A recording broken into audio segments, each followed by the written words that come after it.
ان بچیوں کو، ان سب عورتوں کو جو ہے وہ کہیں رکھنا چاہیے، ان کو ریسٹ کرنا چاہیے. ان پہ تشدد ہوا ہے. وہ ان کو لے کے جا رہے تھے، وین میں ڈال رہے تھے، تو اس وقت ان کی شکایت ہے کہ پولیس نے ان کو کھینچا ہے. اسماء شرائع صاحبہ، آپ کے وقت کا بہت شکریہ. آپ وومن پولیس اسٹیشن میں تشریف لائی تھی، اندر گئیں. آئی جی صاحب سے آپ کی ملاقات ہوئی اور ماہرنگ بلوچ سے بھی آپ کی ملاقات ہوئی؟ جی بالکل، سمیع سے، مارنگ بلوچ سے اور آئی جی صاحب سے وہاں پہ ملاقات ہوئی ہے. اور ایک ظاہر ہے کہ ڈیڈ لاک ہے ابھی تک جو ہمیں نظر آ رہا ہے. وہ ڈیڈ لاک سالو کرنے کی کوشش کی جا رہی ہے، اس کو ریزالو کرنے کی کوشش کی جا رہی ہے.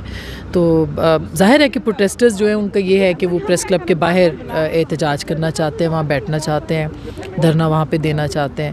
اور کچھ گارنٹیز کی دوسری طرف سے بات ہو رہی ہے، کیونکہ ریڈ زون میں جانے کی اجازت کے حوالے سے جو پہلے آئی جی صاحب کا کہنا ہے کہ وائلیٹ ہوا ہے، تو اس کی وجہ سے ہم جو ہے وہ ہمارے کنسرنز ہیں. تو امید کی جا سکتی ہے کہ کوئی چیز، دیکھیں مذاکرات سے اور بات چیت سے ہی بات حل ہوتی ہے. نہ تشدد کے ذریعے سے پہلے مسائل حل ہوئے نہ اب ہوں گے. اور جو لوگ اتنی دور سے اپنے مطالبات لے کے آئے ہیں، ریاست کا کام ہے کہ وہ ان کی بات سنیں اور ان کے جو مطالبات ہیں ان کو حل کرے. تو ظاہر ہے کہ اس وقت جو صورتحال ہے وہ کوئی بہت اچھی نہیں ہے اور سب طرف نہیں ہے. نہ ریاست یہ افورڈ کر سکتی ہے، نہ یہ پروٹیسٹرز جو ہیں وہ اس بات کے لیے اس کو افورڈ کر سکتے ہیں. اچھا میم، آپ بلوچ حقوق کے معاملات پہ بڑی گہری نگاہ رکھتی ہیں اور آپ کی آواز بھی بڑی توانا رہی ہے. ہم دیکھتے ہیں آپ لکھتی ہیں، بولتی ہیں، آپ کے ٹویٹس ہوتے ہیں اس معاملے پہ. تو بینگ اے آبزرور آپ کا کیا تجزیہ ہے؟ ریاست اس معاملے کو لے کر کسی حد تک سیریس ہے؟ کیا بلوچوں کی آواز کو سننے یا ان کے مسائل حل کرنے کی طرف کوئی پیش قدمی اختیار کر رہی ہے؟ دیکھیں وہ تو نظر نہیں آتا، ورنہ یہ اتنا پرانا مسئلہ ہے اور ایک بڑا کرونک جسے کہنا چاہیے، وہ ایک مرض بن چکا ہے یہ مسئلہ. تو اس کو حل کرنے کے لیے ریاست کو سنجیدہ ہونا پڑے گا، ہونا چاہیے.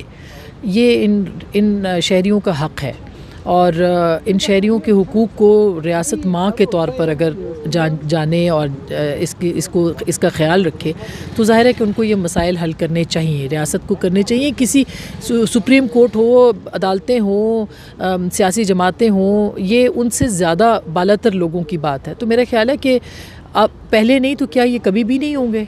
کبھی تو اس پہ بات کرنی پڑے گی، کبھی تو اس مسئلے کو حل کرنا پڑے گا کہ لوگ جو ہیں وہ کسی کا بھائی، کسی کا بیٹا، کسی ماں کا بیٹا، جو بھی ہے والد، وہ سب اگر لاپتہ ہوتے رہیں گے تو یہ مسئلہ تو بڑھتا چلا جائے گا. اس مسئلے کو کہیں نہ کہیں تو ختم ہونا ہے. تو قانون اور آئین کے تحت بھی یہی ہے، اگر کسی پہ مقدمات ہیں اور ان کے خلاف شکایات ہیں تو اس کو ریاست انویسٹیگیٹ کرے، لیکن ان کو کورٹ آف دا لاء میں تو پیش کریں نا، ان کو عدالتوں میں اور قانون کے سامنے پیش کریں تاکہ ماؤں کو پتہ چلے کہ ان کے بیٹے جو ہیں وہ کہاں پہ ہیں. میم ون لاسٹ کوسچن. اس سے پہلے حامد میر صاحب یہاں تشریف لائے اور اس کے بعد یہ معاملہ بڑا زیادہ ہائی لائٹ ہوا، چونکہ پولیس آپ کو علم ہے یہاں پہ انہیں وینس میں ڈال کر یہاں سے جو شہر بدر کرنے کی کوشش کر رہی تھی. حامد میر صاحب کے ساتھ جو ہے پولیس نے یہاں پر بدتمیزی کی، انہیں زد و کوب کرنے کی کوشش کی. تو آپ کے ساتھ پولیس کا رویہ کیسا تھا؟ نہیں بالکل میرے ساتھ تو کوئی ایسی چیز نہیں ہوئی ہے اور آئی جی صاحب نے بڑے اطمینان سے بات بھی سنی ہے اور مارنگ بھی آئی تھیں اور سمیع بھی آئی تھیں اور آئی جی صاحب بھی چاہ رہے ہیں کہ یہ مسئلہ حل ہو اور مارنگ بھی چاہ رہی ہیں کہ یہ مسئلہ حل ہو، کیونکہ ان کے ساتھ ذمہ داری ہے بہت ساری عورتوں کی.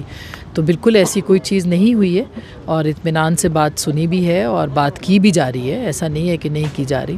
تو بس لیکن جلدی سے جلدی ان بچیوں کو، ان سب عورتوں کو جو ہے وہ کہیں رکھنا چاہیے، ان کو ریسٹ کرنا چاہیے. ان پہ تشدد ہوا ہے جو وہ کہہ رہی ہیں. ظاہر ہے وہ جب وہ ان کو لے کے جا رہے تھے، وین میں ڈال رہے تھے، تو اس وقت ان کی شکایت ہے کہ پولیس نے ان کو کھینچا ہے. تو اس کے اوپر بھی آئی جی صاحب نے کہا ہے کہ ہم دیکھتے ہیں کہ کیا کر سکتے ہیں، لیکن یہ نہیں ہونا چاہیے تھا. اگر ان کو یہ شکایت پیدا ہوئی ہے کہ ان کو گھسیٹا گیا ہے اور ان کو زبردستی کھینچا گیا ہے بسوں میں سے، تو یہ نہیں ہونا چاہیے تھا. بہت شکریہ آپ کے وقت کا. Thank you.